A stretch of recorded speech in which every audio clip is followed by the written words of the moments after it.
welcome to AEF TV in association with Engerati on 2017. And I'm joined now by Reda Chaar, who is the CEO at Access Power. And we were talking a little bit off air. We've got a strange relationship, Reda. We meet once a year. But welcome and thanks for being here at AEF TV. And one of the things that, if you watch this series from last year, is we always try and get a report from the experts on the ground about what's happening in Africa, what's actually happening, not what people want to happen, but what's actually happening. The two can sometimes be slightly apart, I would say. So, Reda, can you just tell us a little bit about the sort of great progress you're making in Egypt, and then we'll go on to the other areas that you're involved in in Africa as well. Sadam, it's a pleasure to be back with you again, and strange but good relationship, I would say. Good. I mean, as you're aware, we spoke about Egypt last year. At that time, we were still in the process of financing those projects, and I'm glad to let you know that as we speak today, the projects are under final due diligence and financing. Our projects will be 126 megawatts of solar PV. Will be financed by EBRD, European Bank for Reconstruction and Development, and Proparco. So we expect to start construction on those plants within the next couple of months. The PPA and key documentation has been agreed and signed a month back with the Egyptian utilities. So finally, it seems that the Egyptian program is back on track and taking shape.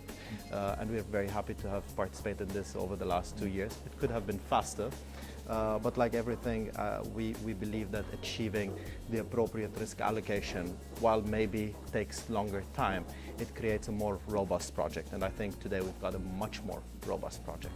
And talk to me a little bit about speed, because when we were talking last year, I remember you were saying that there are certain projects where you're able to go very fast, which I suppose may be one of the DNAs of renewable, because it has a different finance characteristic than some of the heavy power plants, should I say. I mean, is most of Africa, when you get the PPAs, are they moving quickly through the market? I mean, there was a lot of talk about Nigeria last year. I mean, well, let's focus on that country. What's happening there? Well, as you're aware, I mean, for example, just to quickly touch on the Uganda story, for example, as you're aware, our Uganda project is already in operations now, and that's a case where really the development timeline was very short, very quick, and done properly. Because we were talking about that last year, and you'd literally just about signed the agreement last year, right? So we're talking 12 months. 12 months that the project is now already in operation. It's been operating for over 4 months, delivering power to UETCL in Uganda. Nigeria, I mean, as developers, as owners and operators of power plants, we can go as fast as the market allows us to go. Now, while a lot of good momentum was built in Nigeria over the last couple of years, culminating in around 14 developers managing to sign PPAs somewhere in August last year. We were one of those developers that as well signed such PPAs. Now, the unfortunate reality is that we operate within markets, and markets do have their fundamentals, and those fundamentals are subject to various shocks. And as you're aware, in Nigeria, there has been some sort of an economic situation going on, be it on the monetary side, the situation with the Naira, the strong devaluation of the Naira, and the unavailability of foreign currency, mostly due to the drop in the price of oil. So those effects combined together have led to various decisions, including one unfortunate decision, which is under the PCOA, which is in effect the sovereign guarantee for the project. The government decided that they want to make the termination payments in Naira, while continued to be pegged to the dollars, but they actually wanted to give naira out. And as you would understand, that's not an acceptable condition to many of the lenders, and as well for the equity providers such as ourselves. So that's what has put the process now on hold, those naira-denominated PCOI payments, because the view is if we get terminated and we get paid in nairas, there's a big risk that we are not going to be able to convert those nairas into dollars and expatriate them in the current situation. Because it's not just, I mean, it's not just the fact that you're getting paid in the local currency. It's also the fact that you need to get it out of the country, and then there's all sorts of rules around that. And let's not distract ourselves for going down that road too much. But it seems to me that when it was again, I mean, I think the signs of this started last year because when I was talking to a company that run the transmission line in Nigeria, they had a big issue, and it was already reported within the local paper that, you know, why are they being paid in dollars rather than our currency? So there's a lot of political impact coming in on there as well. Do you not think that it is one of those situations where, I mean, the price of oil is starting to go up?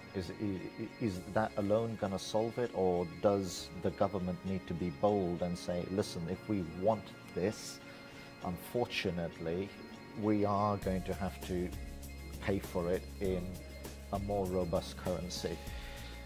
Yeah, I mean, Adam, that's a very complex topic, as you may be aware. The main issue is the fact that there's a lot of decisions, not just in Nigeria, but in many countries, that are taken in silos, right? So while it may make sense to certain group of people, certain government bodies that, you know, payments should be done in naira, they underestimate the impact that this would have on things like the power sector, for example.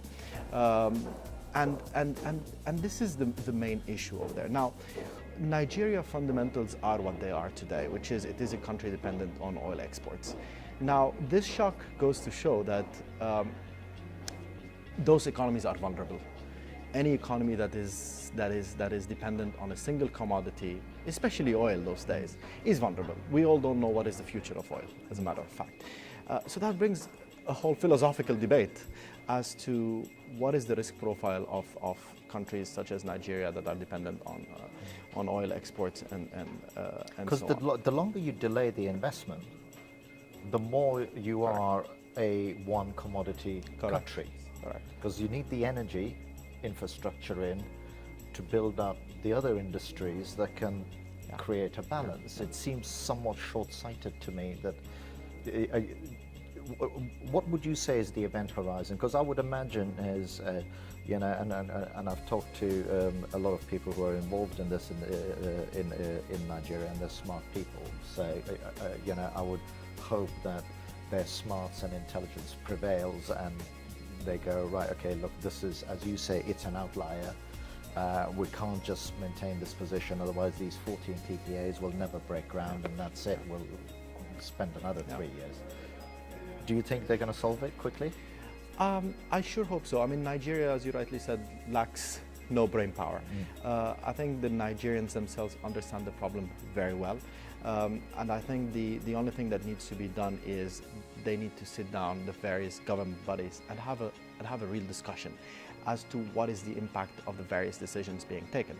And there are certain sectors that need to be prioritized. While we understand in situations of currency shortages, you need to make choices, right? We absolutely think that making the choice for the long term, prioritizing the long term, is absolutely important. Prioritizing infrastructure such as power, as you rightly said, which is the catalyst for the transformation of those oil-dependent economies, is absolutely important. And many Nigerians understand it. I speak to a lot of them, and it's just about, I think, more time, more internal debate that needs to go on. We continue to be optimistic about the market. We continue to want to play a major role in Nigeria and expand that role as well. But we're looking at the outcome of that debate. And let's talk about Access Power a little bit, because you were telling me off air that you've just started expanding into Asia, and tell me where you're going, because I remember that we were talking when we were talking last year. It was something that you were looking at. So, as usual at Access, things move quite quickly, right? So, where are you? So we've last year we've managed to create what we call Access Infra Central Asia, which is our Asia platform, and get it funded as well, exactly like we did 2 years ago on the Africa side of our business. We have a very particular definition of Central Asia. So it goes all the way from Myanmar to Armenia, both countries inclusive, but excluding Iran and India. And of course, in those countries, we're looking at solar and mainly wind as well. Today, we've already have our first met masts up and running in a few countries, monitoring wind resources, and we've got a few solar projects as well in Pakistan and in Bangladesh under development. Well, I mean, that's amazing, and it's always great to see how, especially with what we cover at Engerati, how rapidly the renewable power is not just being put in, but adding value and and creating things. I'm just conscious of time, but I'd like to meander back to Africa. We did a little segue out, but that's just to show, the depth of what you guys are doing in Africa, and we've been writing about this on Engerati as well. There is another issue which seems to be, to me, be a little bit of an elephant in the room. So we've got PPAs, we've got sovereign guarantees and so on. But we also have utilities which are effectively, I would say close to bankrupt or unbankable. There were cases in Tanzania where tariffs were raised, but that created consequences. I can't say too much about what's going on, but surely that's still such a big part of the mix. We've been talking about it at AEF for the last 3 years, that you need cost-reflective tariffs. And just as someone on the ground, I know it's a bit removed from what you do, but it completes that chain. How do you see it? I think, Adam, it's absolutely critical to what we do that the bankability, that the financial health of those utilities that are mainly our off-takers improves. And as you rightly said, I think the only way for improvement is cost-reflective tariffs, and of course a conscious build-up of the generation mix and optimizing your cost of generation. But a cost-reflective tariff is absolutely the starting point. We see encouraging signs. So we, for example, in Egypt, Egypt managed to finally, after some time, to increase tariffs, make them more cost-reflective. Of course, that came as part of the IMF reform package, and so on. But beyond Egypt, we also start to see signs in Zambia, where after many years of ZESCO saying that we are going to increase tariffs, finally there is an increase, I think, to the order of 25–50%, and there's another increase that is supposed to come in within the next few months. I mean, it's a no-brainer, right? When you're doing business, if what you receive is less than what you pay out, you are not in business. And those utilities need to be in business so that they're able to build their balance sheets, build their cash flows. And as soon as they do that, they become more bankable, which means, in effect, they will be able to procure power at a way lower cost than what they are doing today. Because as you're aware, there is always a markup for the credit risk of the counterparty. So there's a absolutely clear business fundamental for those cost-reflective tariffs. Of course, there's other matters regarding the socio-economic impact on the populations and so on. But there's right ways of doing it, making sure that you've got a staggered tariff for different segments of the population, making sure that the poor are fairly treated in the way that they procure their power. And there's a lot of encouraging signs, and we really hope that this goes across the African continent. Because it'll grease the wheels of everything, doesn't it? In a way, it removes the need for the state to be as involved as it needs to be. I'm just conscious of time, and we're getting all sorts of waves, so I think we better finish off. But one last nod to the fact that we're here at AEF. I think it was 2 years ago we talked about the ACF competition. Just a quick update, and we'll leave. It's one of those things that continue to excite me on a yearly basis. So I look at ACF 2 years ago, and starting from around 50 applications submitted, and looking at where we came all the way today, where we have over 80 applications. But what has been very specific this year is the quality of applications that we received. We've shortlisted 5, but we could have easily shortlisted 20 this year, which is great. It shows that the local entrepreneurs that we are targeting are getting better and better, more accustomed to the platform and what we need, and shaping their projects in a much more robust way. So that's great. Perfect. And on that note, we'll leave it. Thank you very much for watching. A lot of what Reda and I referenced is on Engerati and also on the Africa Energy Forum website. So if you want to go back over those interviews, thanks again. Hopefully not see you next year. Let's try and make it in between. Right? Okay. Thank you. Thanks for watching. Thank you very much.